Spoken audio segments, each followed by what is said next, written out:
Imagine this situation. You walk into a room and the game is already on. The TV is loud. People are tense. Someone is annoyed. Someone is excited. Someone is arguing with the screen. You haven't even fully sat down yet, and you can already feel it. There's energy in the room, but inside you, it's calm, not empty, not bored, just steady. And the person sitting next to you is in a completely different emotional state. For them, every attack feels like hope. Every mistake feels personal. Their body reacts before their mind does. They lean forward, clench their fists, jump up, sit back down. They are inside the game, and you're not. And often, right there, something else appears. Social pressure. You catch yourself nodding, throwing in safe phrases like, yeah, that was rough, or they really messed that up, even though you're not actually following what's happening. Not because you want to fake it, but because it's easier. Easier than explaining why you genuinely don't care.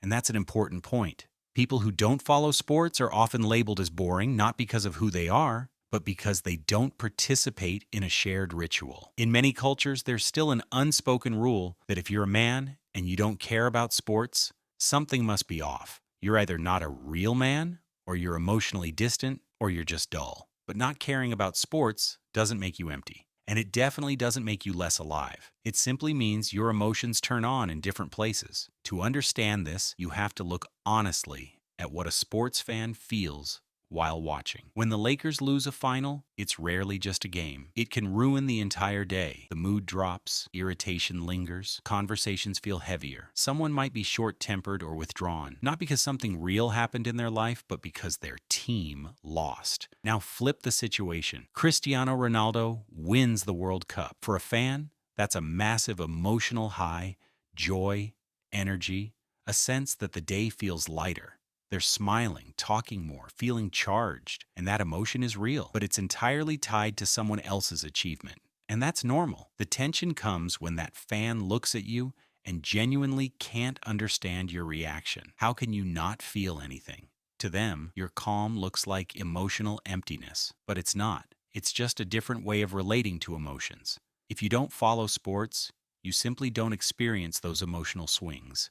Not because you don't feel deeply, but because your mood isn't tied to events you have zero influence over. You don't wake up frustrated because a team lost. You don't ride a high because an athlete you've never met won. That isn't coldness. That's autonomy. And it doesn't mean you lack strong emotions. You just experience them elsewhere. You might feel genuine excitement when a new movie comes out starring your favorite actor. You might wait months for it and feel that same rush a fan feels after a championship win. Or maybe watching other people's lives and achievements doesn't move you much at all. And that's also okay. Maybe what really matters to you is participation.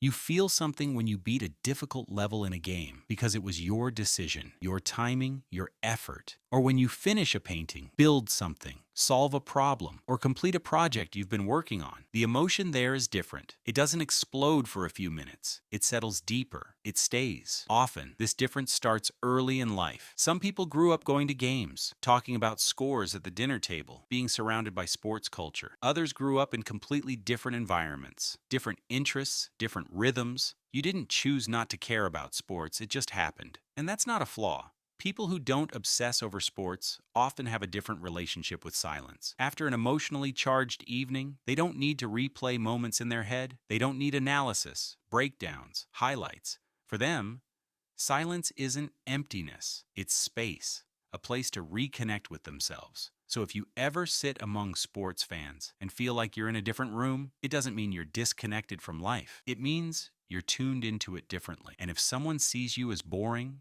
not masculine enough, or strange, just because sports don't move you, remember this. You're not required to feel what everyone else feels. You're not obligated to plug into collective emotions that don't resonate with you. That doesn't make you special, and it definitely doesn't make you less. It simply means you're wired differently. So the next time someone asks, "Did you see the game?" and you say no, and there's a pause, remember this. You're not missing out. You're just not living through someone else's wins and losses. You're living your own life, and that's completely normal.